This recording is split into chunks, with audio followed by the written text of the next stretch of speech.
आगे कृष्ण पाछे कृष्ण, इत कृष्ण उत कृष्ण, जित देखूं तित कृष्ण मायरी आगे कृष्ण पाछे कृष्ण, आगे कृष्ण पाछे कृष्ण, इत कृष्ण उत कृष्ण, इत कृष्ण, गाइए ना, इत कृष्ण उत कृष्ण, इत कृष्ण, जित देखूं तित कृष्ण मायरी आगे कृष्ण पाछे कृष्ण, आगे कृष्ण पाछे कृष्ण। मोर मुकुट धरे कुंडल, मोर मुकुट करण भारे मुरली मधुर, करण भारे। नेत्र बंद करके सुनिए और ये झांकी बनाइए चित्त में। कैसे आएगा? कोई विकार आ ही नहीं सकता। कैसे हैं ठाकुर जी? जो आगे हैं, जो पीछे हैं, जो इत हैं, जो उतित हैं, सब जगह जो कृष्ण है वो हैं कैसे? मोर मुकुट धरे कुंडला, मोर करण भारे मुरली धर, करण धुनी तान नयीरी आगे कृष्ण पाछे कृष्ण, आगे कृष्ण। कैसे हैं? ऊंची धोती पहनी है घुटने घुटने तक, पैरों में स्वर्ण के कड़ूले पहने हैं, त्रिभंग लली श्याम सुंदर अपनी कमर में एक करधनी बांध करके, गले में सुंदर वनमाला पहन करके, शीश पर अपने घुंघराले केशों में एक छोटी सी पाग धीमे से बांध के, उसमें केवल एक मोर पिच्छ और 2 मोती की लड़ बांध करके, नेत्रों में नैना नैना छोटा छोटा सा काजल लगा करके, मुखमंडल पर लालिमा है पान की, कानों में कुंडल नहीं है, कानों में पुष्प पहन रखे हैं, और मधुर अधर पर वंशी धर के ठाकुर जी वेणुनाद करते हुए चल रहे हैं। वरहा पीडम नटवर वपु कर्णयो कर्णकारम विभ्रद वासः कनक कपिसं वैजयंतीं च माला, वंशी विभूषित करा नवनीर दाभात पीतांबरा दरुण बिंब फला धरोष्ठात, पूर्णेन्दु सुंदर मुखा अरविंद नेत्रात, कृष्णात् परम किमपि तत्त्वमहं न जाने। आगे कृष्ण पाछे कृष्ण, आगे कृष्ण पाछे, काछनी काछे लाल, काछनी ऊपरे ना पीत पट, ऊपरे ना। ये गले में जो पटका पहनते हैं इसको उपरना बोलते हैं। कैसा? बोले पीत उपरना धारण कर रखा है और काछनी काछ रखी है, मतलब धोती तक ऊंची लांग वाली धोती पहन रखी है, काछ के बिल्कुल। काछनी काछे लाल, काछ ऊपरे ना पीत पट, ऊपरे ना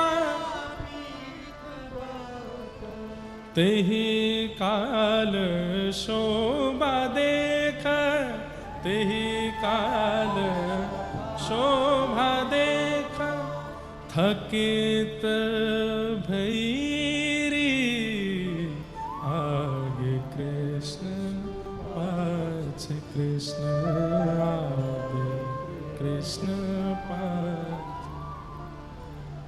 छीत स्वामी गिरिधरन श्री विठ्ठल, छीत स्वामी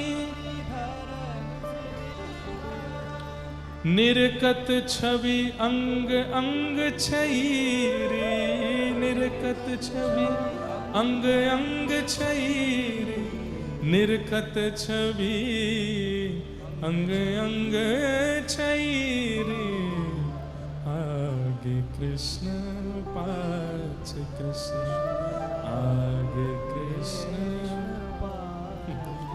एक लीला सुना देते हैं, फिर कथा विश्राम करेंगे। एक बार ठाकुर जी गैया चरा करके आए और आए करके नंद भवन के आंगन में आए के बैठ गए। यशोदा मैया ने कही, अरे लाला कहा बात है, आज तेरो मुखमंडल इतनो प्रसन्न काई कुनाए दिख रो। सो ठाकुर जी बोले, मैया मेरो एक नयो नयो सखा बनो है। बोले अच्छा, तो मैया वो सखा में जैसे ही वन में जाऊं मेरो हाथ पकड़ ले और हाथ पकड़ के फिर छोड़े ही ना है। मैया बोली क्यों ना छोड़े? बोले यों के लाला तुम तो दूर मत जाए कर, पूरे दिन मेरो हाथ पकड़ के रहे। मैया मेरो हाथ दुख गयो और जब मैं वहां से हाथ छुड़ाए के लौट के आऊं तो रोन लगे, जोर जोर ते रोवे। मैया बोली तो फिर लाला कहा करूं? बोले मैया तू कैसे मेरो बातें पीछो छुड़ा। मैया बोली कैसे पीछे छूटेगा तू ही बता, ब्रजभाषा समझ रहे हैं ना। तो ठाकुर जी बोले मैया तू एक काम कर, मेरो एक चित्र बनवाए दे, तू मेरो एक चित्र बनवाए दे, वाकू चित्र दे दूंगा, पूरे दिन मेरो चित्र देखते रहेगो। मैया बोली लाला बात तो तेने बड़े पते की कही, तू भी गैया चरावे जावे तो मेरो मन भी ना लगे, मैं भी तेरो चित्र ही देखती रहूंगी, एक चित्र बनवाऊं। एक गोपी को बुलाए करके मैया ने कही, अरे कोई चित्र बनावे वारो है हमारे ब्रज में? तो गोपी ने कही मैया बनावे वारो तो ना है, लेकिन एक बनावे वारी है। कौन? चित्रा सखी। बरसाने के पास में रहे किशोरी जी की एक सखी, वाको नाम है चित्रा, वो चित्र बनावे। लेकिन मैया वाको तो नियम है पुरुषन को देखे ही ना है। मैया बोली पुरुष थोड़ी देखनो है, मेरो लाला देखनो है, जाकू देखवे के काजे सब तरसे, तू एक बार बात करके आ। गोपी गई और चित्रा सखी के पास जाए के बोली आपको एक चित्र बनानो है। कौन को? बोले नंद जी के लाला को। चित्रा सखी बोली मैं पुरुषों को देखती नहीं हूं। तो वो सखी कहती है तेरे कितने बड़े सौभाग्य, जिनको देखवे के काजे हम उल्हाने बनावे, बहाने बनावे, तब भी हमको इतनी देर तक देखवे को नहीं मिले। अरे तेरी जगह हम होते ना, लपक के पहुंच जाते यशोदा मैया के यहाँ और बैठे बैठे भले ही चित्र 5 दिन में बनवे वार हो, 5 महीना तक नहीं बनाते। क्यों? 5 महीना तक कृष्ण देखवे को मिलेगा।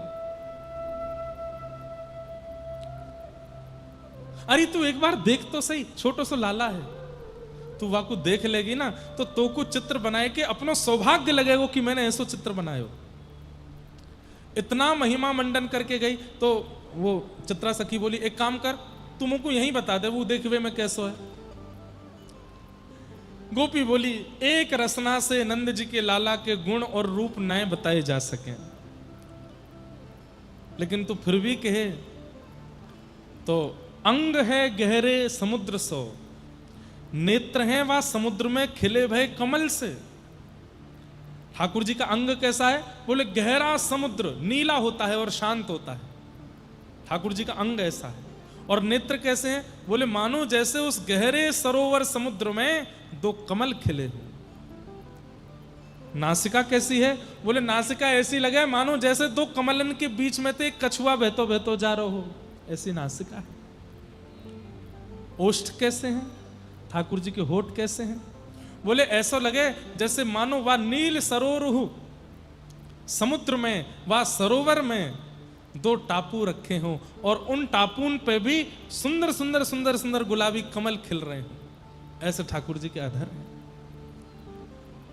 अंग कांति का वर्णन करते करते करते स्थिति हो गई कि वो चित्रा सखी ऐसी बावड़ी भाई, अब तो उसके चित्त में इच्छा हो गई मैं देखने जाऊं। नंद भवन पहुंची। अब यशोदा मैया बैठी हैं यहां पर, और जैसे जहां जगन्नाथ जी खड़े वहीं एक खिड़की है पीछे, तो यशोदा मैया यहां बैठी हैं और चित्रा सखी सामने बैठी। चित्रा सखी बोली मैया आपके लाला को चित्र बनानो, एक बार वाको दर्शन कराओ। मैया बोली दर्शन नहीं कराऊंगी, मैं वाको वर्णन कर दूंगी, तू वर्णन सुन करके बनाए दे। बोले वर्णन तो मैंने गोपी से सुन लियो। बोले वाने इतना अच्छा नहीं बताओगे, मैं बता रही हूं। बोले कैसा है तुम्हारो लाला? मेरो लाला कतई सीधो है, इतनो सीधो, इतनो भोरो भंडारी। अब यहां तो मैया सीधेपन को भाव बता रही हैं, पीछे से ठाकुर जी खिड़की खोलें और खिड़की खोल करके चित्रा सखीते करें, कभी अपनी जीभ नकारें, कभी ऐसे करें, कभी नासिका ऐसे ऐसे करें, कभी ऐसे ठेंगा दिखावें।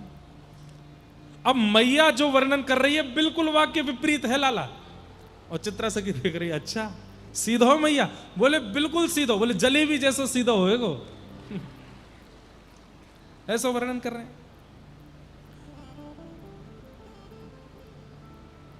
मैया के मेरो लाला तो पीरी पीतांबरी पहने, इतने में ठाकुर जी नीले वस्त्र पहन करके आ जाओ, खिड़की खोल करके नीली पीतांबरी में आनंद करने लगे। अच्छा मैया नीली पीतांबरी पहने? बोले हाँ, नीलांबर धारण करे, पीतांबर धारण करे।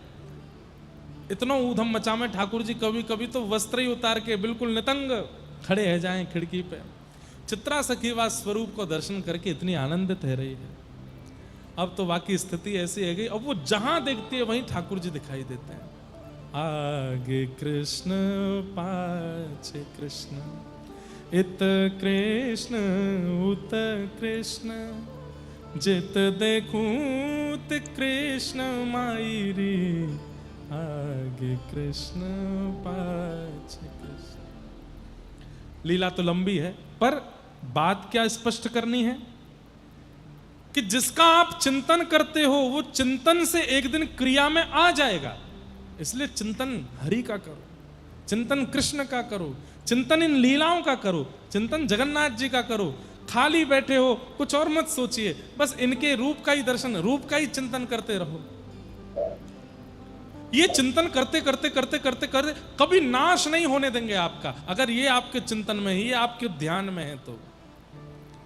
इसलिए नाम रूप लीला धाम, ठाकुर जी के नाम का गान करते रहो, लीलाएं सुनते रहो, रूप का दर्शन करो और धाम का गमन करो। नाम रूप लीला और धाम, ये चार आपके जीवन में होते रहेंगे तो नाश से बच जाओगे, नहीं तो ध्यायतो विषयाम पुंसः, एक दिन बुद्धि नाशात प्रणश्यति, पतन हो जाएगा। ध्यान में कुछ विकार मत आने दो। नारद जी महाराज ने कहा, भगवान धर्म करने वाले लोगों के बारे में आपने लिख दिया, अर्थ कमाने वाले लोगों के बारे में आपने लिख दिया, कामनाओं की पूर्ति करने वालों के बारे में आपने लिख दिया, मोक्ष की प्राप्ति करने वालों के बारे में आपने लिख दिया। तो व्यास जी बोले बचा क्या? बोले पंचम पुरुषार्थ। क्या? जिन्हें धर्म से काम नहीं, जिन्हें अर्थ से काम नहीं, जिन्हें कामनाओं से काम नहीं और जिन्हें मोक्ष की भी कामना नहीं, वो पंचम पुरुषार्थ के मार्गी। पंचम पुरुषार्थ क्या है? बोले प्रेम। आपने प्रेम के बारे में कहीं नहीं लिखा, इसलिए आपका मन अशांत है। व्यास जी आपने भगवान को पुरुषोत्तम बता दिया, आपने भगवान को भगवान दिखा दिया, आपने भगवान का पौरुष दिखा दिया, उनका बल दिखा दिया, उनकी योग्यताएं बता दी, लेकिन उन भगवान का प्रेम नहीं बताया, इसलिए आपका मन असंतुष्ट है। अरे वो परमात्मा है, वो भगवान है, लेकिन वो ब्रजवासियों के लिए कैसे प्रेमी हो जाते हैं, ये आपने कहीं नहीं लिखा, इसलिए आपका मन शांत है। अरे ऐसो हाँ ऐसो हो, ऐसो चटक मटक सो ठाकुर, तीनों लोकन हूँ मैं ना। ऐसो चटक सो ठाकुर। आपने कहीं लिखा? मानो नारद जी कह रहे हैं व्यास जी से, आपने कहीं वर्णन किया कि वो परमात्मा है, वो ब्रह्म है, वो विधाता है, वो त्रिलोकी नाथ है? इस तो सब जगह लिखा है। उनके इतना बल है, वो सुदर्शन चक्रधारी हैं, वो गांडीव धनुषधारी अर्जुन को महाभारत युद्ध में केवल बिना आयुध उठाए जिता देते हैं। ये सब आपने लिखा। वो गीता का ज्ञान उपदेश करते हैं, लेकिन वो कितने प्यारे हैं ये आपने कहीं नहीं लिखा।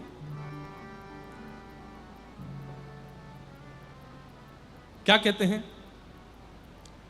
ब्रह्मा मोह कियो पछतायो, ब्रह्मा मोह कियो पछतायो, दर्शन को शिव ब्रज में आयो, दर्शन को शिव ब्रज में आयो। मान इंद्र को दूर भगायो, मान इंद्र को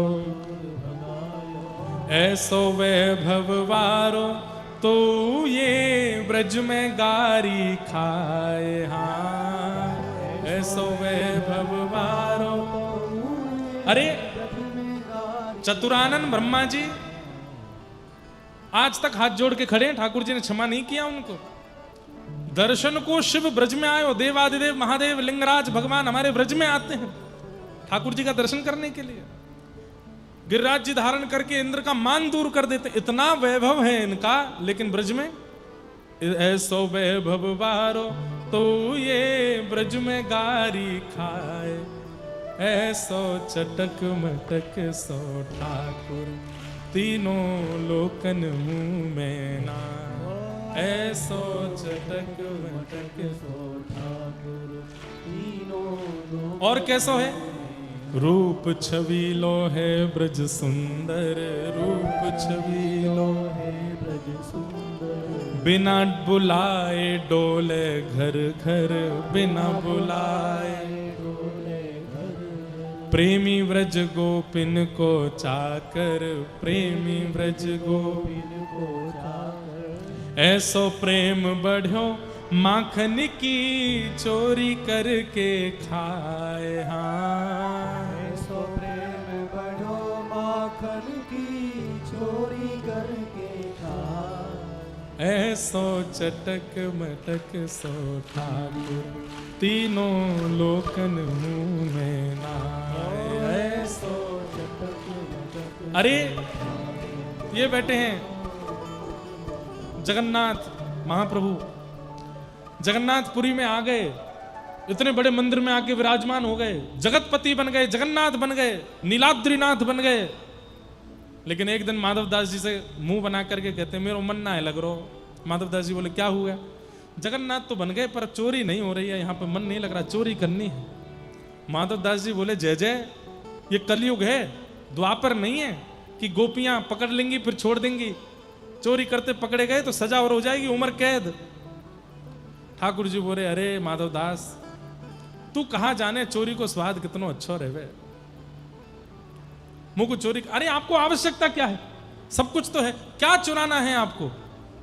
ठाकुर जी बोले ये राजा है ना, गजपति राजा, या के बगान में खूब सुंदर सुंदर कठेल लगी हैं, वो चुरावे को मन है। अरे हम अभी राजा को बोल देते हैं, कठेल भिजवा देगा आपके लिए। ठाकुर जी बोले एक काम कर, तू राजा से एक कठेल मंगवा, आज साग बनाए के पामेंगे और कल हम चोरी करके आवेंगे, वाह कठेल को साग बनाए के पामेंगे। तू खुद बताइयो स्वाद ज्यादा कौन से में आए। बना करके कठेल पाया, ठाकुर जी खूब प्रेम से कठेल पाते हैं जगन्नाथ महाप्रभु। माधवदास से बोली स्वाद ले लियो? बोले हाँ, अब तू कल मेरे संग चोरी करवे चलियो, फिर देखियो कैसा आनंद आवेगा। माधवदास जी बोले मुझे चोरी करनी नहीं आती। बोले हम है ना, सिखा देंगे सब, तू बस संग चलियो। महाप्रभु जगन्नाथ जी माधवदास जी के कंधे पे बैठ के चोरी करने गए, राजा के बगीचे में प्रवेश कर गए। माली रात में घूमता था। ठाकुर जी बोले धीमे धीमे सब काम करियो हैं। वो ठीक है। माधवदास जी अंदर पहुंच के बोले यहां तो इतने सारे पेड़ हैं, कौन से पे